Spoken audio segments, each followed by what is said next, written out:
கிறிஸ்துவம் என்ற என்னாச்சரி தேவனுடைய விரல் அதைத்தான் நம்ம பார்க்க போகிறோம். யாத்ராகமம் 8ஆவது அதிகாரம் 16 19 நீங்கள் பார்த்தீங்கன்னா கர்த்தர் மோசேட்ட சொல்வாங்க, நீ ஆரோனை பார்த்து சொல்லு, அவனை பூமியின் புழுதியின் மேலே அடிக்க சொல்லு, அது பேய்களாய் போன்ட்டு. அதே மாதிரி ஆரோன் செய்கிறாங்க.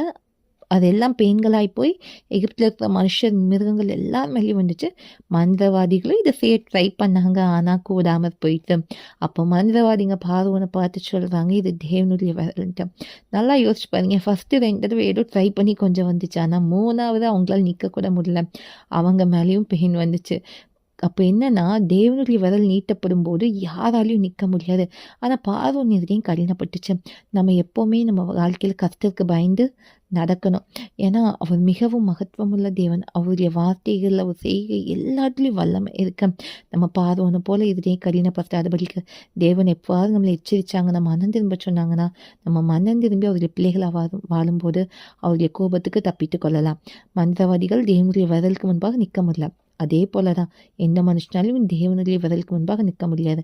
அதனால் கர்த்தருக்கு பயந்து வாழ பழகிக்கோங்க. தேவனுக்கு மட்டுமே மகிமை உண்டாகட்டும்.